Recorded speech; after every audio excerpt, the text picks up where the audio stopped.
Lah supaya Nabi Ibrahim waktu yang mari ziarah Nabi Ismail dia duduk di Palestin tu kan. Lepas tu dia naik bawa tu bayar mari dah turun pada Mekah mari ziarah Nabi Ismail anak dia duduk di Mekah tu. Hari pak tak ada Ismail dah gilai ada gilai. Temu dengan bini Nabi Ismail.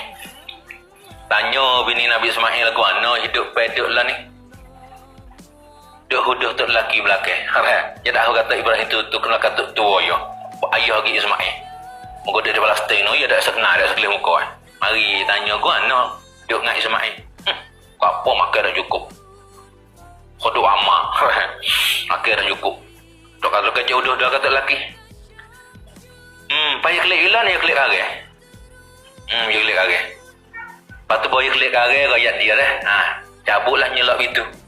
Nyelak itu nak lihat akar cabutlah tu di sini. Sini tak apa. Kalau sore tak lihat sini tak apa. Cabutlah nyelak itu nak lihat akar nyelak itu ni. Tak pakai nyelak itu ni. Bawa klik kare. Bawa tu lelaki klik kacau baik. Mani tak apa. Lepas tu ya atau itu orang nak mari cari. Payah mesti kat nak klik tu atau orang nyelak itu. Ya atau ya sini suruh kata nyuruh nyelak itu ya ceram dah. Lima dak jujur ni. Cerah. Bawa lama tu nikah dengan perempuan hak baru pula tu. Perempuan daripada Bani Jur, mereka bilah Jurhum daripada Yaman tu. Nikah dengan si perempuan tu. Si perempuan tu Jur. Maka Ibrahim mari cari pula. Mari cari pak. Tanya Ismail tak ada rumah pula dah.